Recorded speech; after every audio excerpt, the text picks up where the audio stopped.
Sejam bem-vindos a esta apresentação neste final de sábado, neste caso 14 de junho de 2025. Eu espero que o sábado tenha sido maravilhoso para si, querido irmão, que você tenha tido um encontro especial com o Senhor e com a sua família. Mais uma semana vai se iniciar e eu tenho certeza que será repleta de muitos desafios, mas enquanto colocarmos o Senhor em primeiro lugar, colocarmos a palavra de Deus como nosso guia, nós iremos triunfar. Bem, irmãos, eu estou aqui para compartilhar com vocês uma mensagem muito especial, mas eu quero que a gente ore primeiro, pois iremos tratar aqui sobre algo importante e eu quero ter a certeza que o Espírito Santo poderá usar-me para falar ao povo de Deus. Vamos orar então. Muito obrigado, Senhor, pelo privilégio de estar diante dos meus irmãos. Obrigado, Senhor, pela vida, pelo sábado, porque mais uma semana está a começar e nós queremos iniciar com o pé direito, firmes na palavra do Senhor. Vem, Senhor, nos ajudar agora, enquanto estudamos este assunto importante. Em nome de Jesus. Amém. Deixando uns anúncios bem rápidos, o nosso chat em direto está aberto, participem, deixem vossos comentários, enfim, pedidos de oração. Nós estamos aqui para ajudar. Ajudem a Escola de Profecia também nos seus projetos missionários.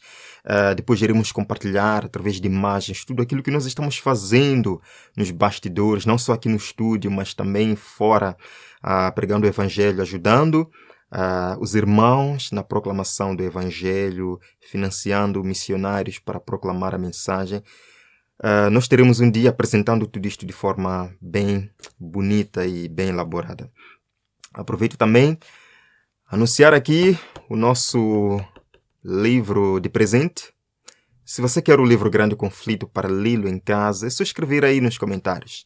Eu quero o livro Grande Conflito, nós iremos conversar e então você poderá ter acesso a esse livro ou, se desejar, de forma particular, pode escrever através do WhatsApp aqui do nosso canal, que é meu WhatsApp pessoal, dizendo eu quero o livro Grande Conflito e nós vamos conversar como você poderá ter acesso a este livro, como é que o livro pode chegar até você. Bem, queridos irmãos, deixando tudo isto de lado agora, eu recebi um vídeo de uma pastora, ou considerada pastora adventista. É verdade que a Igreja Adventista não reconhece pastora, mas ela se considera pastora, ou se intitula pastora, chamada Claudia Allen, dos Estados Unidos da América.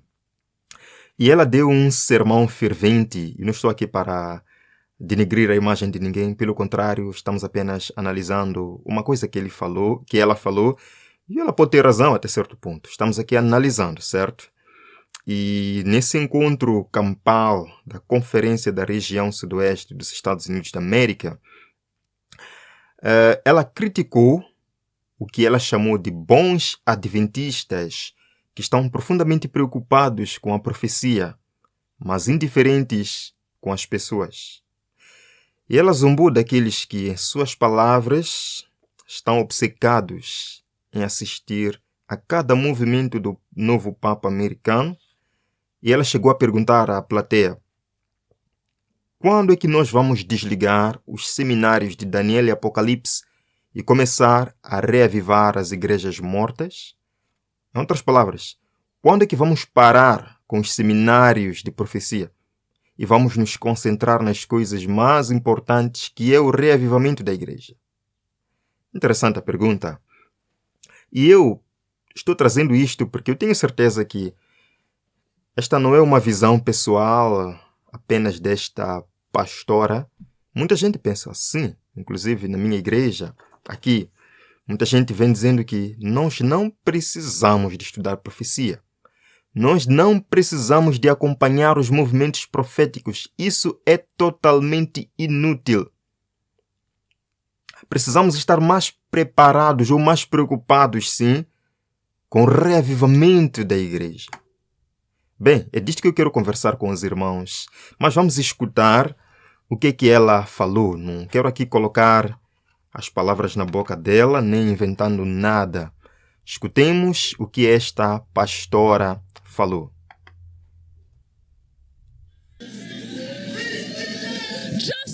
Assim como os bons adventistas sempre se preocuparam com a profecia, mas nunca se preocuparam com as pessoas. Estão observando o que o Papa está fazendo. O Papa agora é um americano. O Papa agora é de Chicago. O que isso vai fazer? O Papa será amigo de Donald Trump? Isso vai trazer a lei dominical? Quem se importa?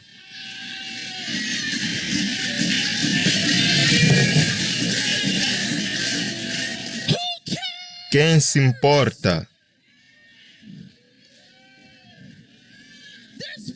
Há pessoas mortas em nossa comunidade. Quando é que vamos desligar o seminário de Daniel e Apocalipse e começar a alimentar e a reavivar as igrejas mortas em nossa conferência? Revivendo os casamentos mortos em nossa conferência? Revivendo as crianças mortas em nossa conferência? Revivendo os mortos na nossa conferência?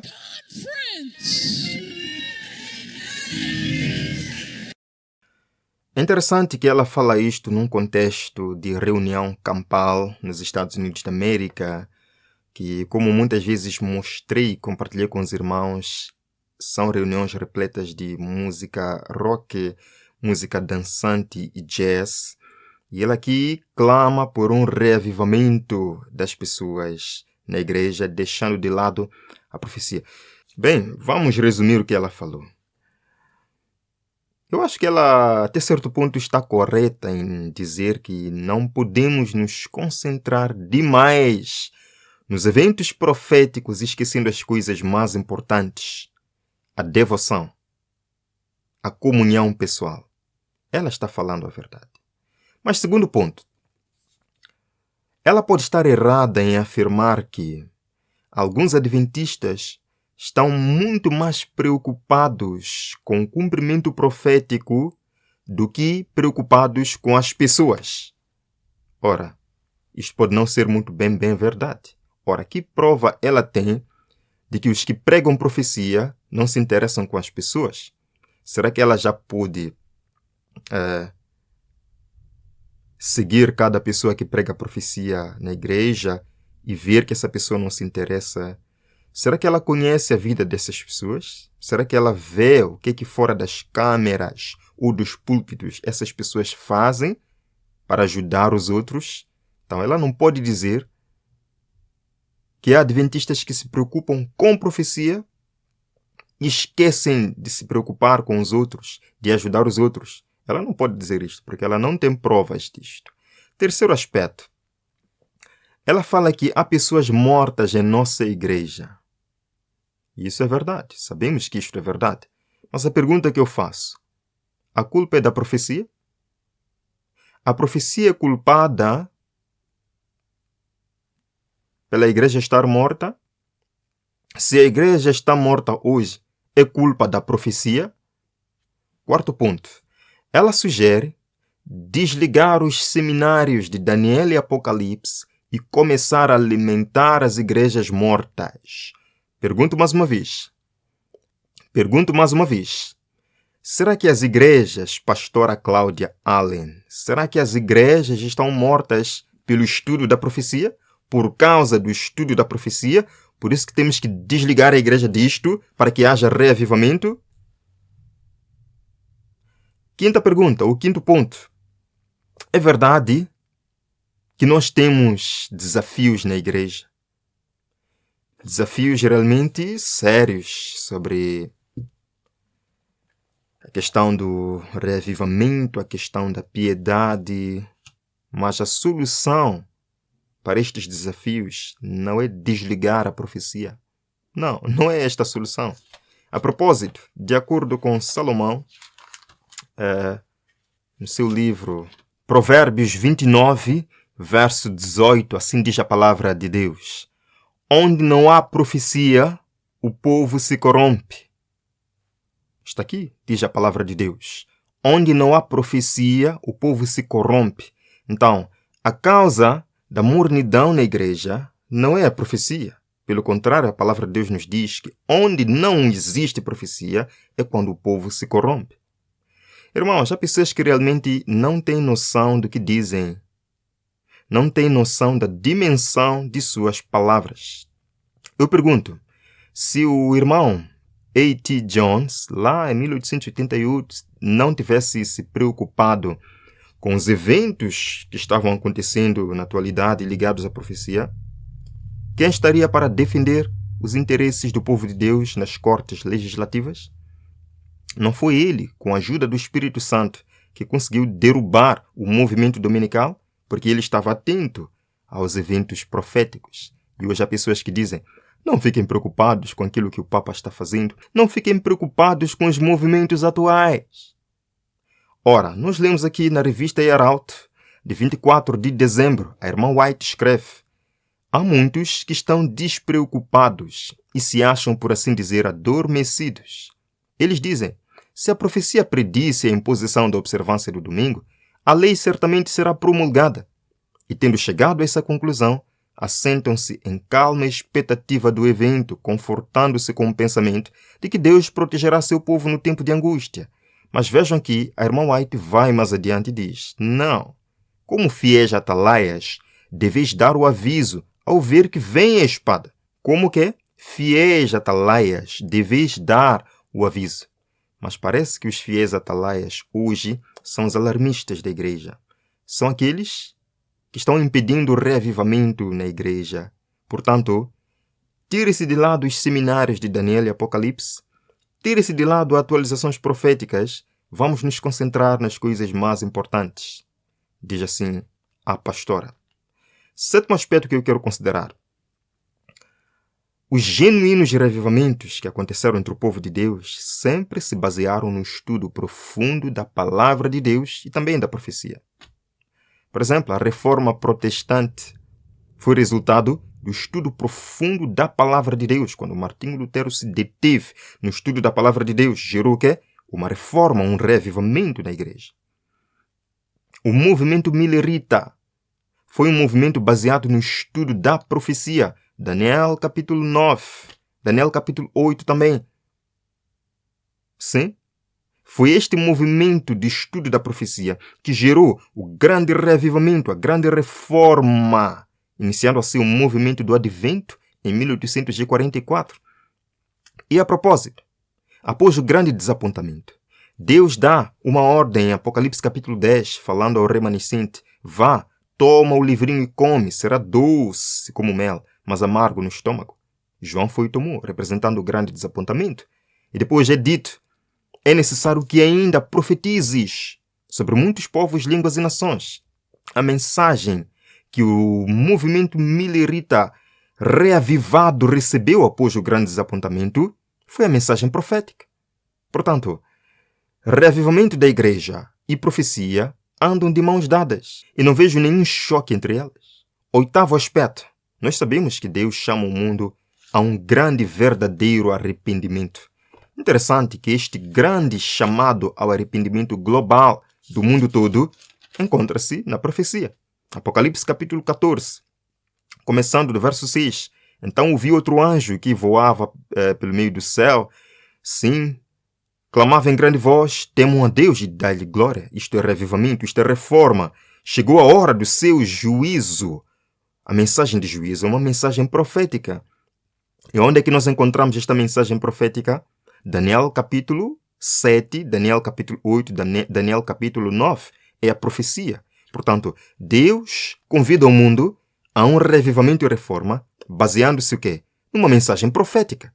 Então, como é que podemos dizer que vamos deixar de lado os seminários de Daniel e Apocalipse, vamos buscar reavivamento?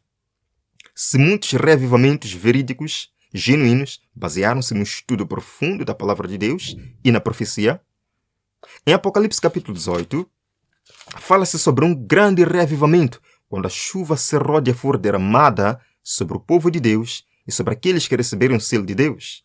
O verso número 1 diz: depois disso viu outro anjo que descia dos céus, tinha grande autoridade, a terra foi iluminada pelo seu esplendor, representa o caráter de Cristo, um reavivamento genuíno que vai acontecer entre o povo de Deus. Mas que mensagem esse povo reavivado vai trazer? Continua. Caiu a grande Babilônia, uma mensagem profética. Uma mensagem profética, num tempo profético. Esta pastora convida a igreja a parar com a profecia e reavivar-se a igreja morta. A pergunta que eu faço é: o que torna a igreja morta? É o estudo da profecia? Então, se não é o estudo da profecia, não há necessidade de parar a profecia para que a igreja se torne quente. De acordo com Jesus, na sua carta a Laodiceia, começando do verso 15, Jesus diz qual é a razão da mornidão da igreja. Não é o estudo da profecia que torna a igreja morna. Verso 15. Conheço as suas obras. Sei que você não é quente nem frio. Melhor seria se você fosse frio ou quente. Assim, porque você é morno, não é frio nem quente, estou a ponto de vomitar-te da minha boca. Mornidão resulta do seguinte: a igreja quer viver como o mundo. A igreja não se coloca na posição de remanescente. Ela quer viver por cima do muro, um pouco fiel e um pouco mundana, um pouco comprometida com Cristo, um pouco comprometida com os movimentos ecumênicos. É isto que torna a igreja morna. E Deus diz: vou vomitar da minha boca. O estudo da profecia, com oração e convicção, reviva a igreja de Deus. E sempre foi assim. Vejam, por exemplo, a irmã White escreve testemunhos para ministros. Quando nós, como um povo, entendermos o que esse livro, Apocalipse, significa para nós, haverá entre nós um grande reavivamento. De onde que virá o grande reavivamento? De acordo com a serva do Senhor, virá quando o povo de Deus entender o Apocalipse e o que ele significa para nós. Mas há pessoas hoje que dizem: vamos parar com os seminários de Daniel e Apocalipse. Isso não traz nenhum reavivamento. Vamos nos concentrar em reformar, em trazer reavivamento à igreja. Mas ela diz que haverá entre o povo de Deus um grande reavivamento. Vejam aqui também. Quando os livros de Daniel e Apocalipse forem bem compreendidos, terão os crentes uma experiência religiosa inteiramente diferente. Isto chama-se reavivamento e reforma. Quando? Quando Daniel e Apocalipse forem bem compreendidos, meus irmãos. Mais uma passagem, Testemunhos para Ministros, página 116. Ao nos aproximarmos do fim da história deste mundo, devem as profecias relativas aos últimos dias exigir especialmente nosso estudo. Agora, se existe uma pastora que diz que não, vamos desligar os seminários de profecia. Não há aqui um choque entre o que a serva de Deus diz e o que os homens hoje estão dizendo? Vamos continuar. O último livro dos escritos do Novo Testamento está cheio de verdades que precisamos compreender. Estudai o Apocalipse em ligação com Daniel, pois a história se repetirá. Sim, há uma história que se repetirá, mas falarei daqui a pouco. Eu só quero vos levar para Romanos capítulo 12. Romanos capítulo 12. Eu quero deixar isto um pouquinho claro, porque infelizmente hoje, no nosso seio, existem aqueles que buscam exaltar certos dons em detrimento dos outros. Ou seja, vamos falar sobre... Sim, vamos ter programa de música, vamos ter programa Clube dos Provadores, vamos ter programa de mulher, vamos ter programa de lar e família, mas a profecia muitas vezes é deixada de lado. E muitas vezes aqueles que falam-se profecia são considerados alarmistas. De acordo com Paulo, não existe um dom melhor do que o outro. Não existe um dom maior do que o outro. E o dom de profecia, o dom de ensinar a profecia à igreja, também é um dom que deve ser reconhecido entre o povo de Deus. Vejam que Paulo deixa isto bem claro, começando do verso número 6. Ele diz: temos diferentes dons, de acordo com a graça que nos foi dada. Se alguém tem um dom de profetizar, use-o na proporção da sua fé. Se o seu dom é servir, sirva. Se o seu dom é ensinar, ensine. Se o seu dom é dar ânimo, que assim faça. Se o seu dom é contribuir, contribua generosamente. Se é exercer liderança, exerça a liderança com zelo. Queridos, nós não podemos desprezar os que ensinam profecia, pois é um dom que Deus os concedeu. E eles devem exercer esse dom na proporção de sua fé. Você que tem um dom de cantar, cante. Exerça o seu dom. Não existe um dom melhor ou maior do que o outro na causa de Deus. Há alguns que escrevem: irmão Onésimo, você só fala sobre profecia. Sim, de fato, o canal é a escola de profecia. Este é o meu dom, eu acredito. Se você tem dom de cantar, crie um canal de música, que Deus o recompensará. Neste canal, você vai encontrar profecia, porque eu exerço esse dom de acordo com as capacidades que Deus me tem emprestado. Continuando, eu dizia que a história vai se repetir. Há uma história ou um episódio que aconteceu entre o povo de Deus na antiguidade, que hoje, infelizmente, podemos estar correndo o risco de cair no mesmo erro. Eu estou aqui falando com amor. Na plenitude dos tempos, Deus enviou seu Filho ao mundo. O povo de Israel, irmãos, sabia quando Cristo devia nascer. O povo de Israel teve todos os detalhes sobre o lugar, a data, em que circunstâncias Cristo devia nascer. Tudo estava claro em Daniel capítulo 9, as 70 semanas. Mas o povo vivia como se não conhecesse a verdade. Na plenitude dos tempos, Deus enviou seu Filho ao mundo. Quando o céu estava tão atento aos acontecimentos na terra, ao nascimento do Filho de Deus, ao dom precioso que Deus enviou, Jerusalém estava totalmente distraída. Nós lemos aqui no livro Desejado de Todas as Nações. Os sacerdotes e doutores da nação ignoravam que o maior acontecimento dos séculos estava prestes a acontecer. Eles proferiam suas orações destituídas de sentido. Realizavam os ritos do culto para serem vistos pelos homens, mas na sua luta por riquezas e honras mundanas, não estavam preparados para a revelação do Messias. A mesma indiferença penetrava a terra de Israel. Corações egoístas e absorvidos pelo mundo ficavam impassíveis perante o júbilo que comovia o céu. Queridos, o céu estava cantando glória a Deus nas alturas, pois o príncipe Jesus nasceu-vos o Salvador do universo. Mas Jerusalém continuava distraída, repetindo as orações, continuando a intitular-se como povo escolhido de Deus, o conhecedor da verdade, mas totalmente ignorante aos fatos da atualidade. Lucas capítulo 21, Lucas capítulo 2, verso 9. Lucas capítulo 2, verso 9, a palavra de Deus nos diz que a mensagem da chegada do Messias, do nascimento do Messias, foi então apresentada a um povo que estava em conexão com a profecia. A mensagem foi apresentada a um povo que não era judeu, mas que estava em conexão com o estudo das Escrituras. Vejam, no verso 9, assim diz: E aconteceu que um anjo do Senhor apareceu-lhes, e a glória do Senhor resplandeceu ao redor deles, e ficaram aterrorizados. Verso 10. Mas o anjo lhes disse: Não tenham medo, estou trazendo boas novas de grande alegria perante vocês, que são para todo o povo. Verso 11. Hoje, na cidade de Davi, Belém, nasceu o Salvador, que é Cristo o Senhor. E o anjo deu sinal. Como é que encontrariam este Salvador? A mensagem foi levada, irmãos, foi levada aos homens que estavam se detendo no estudo das profecias.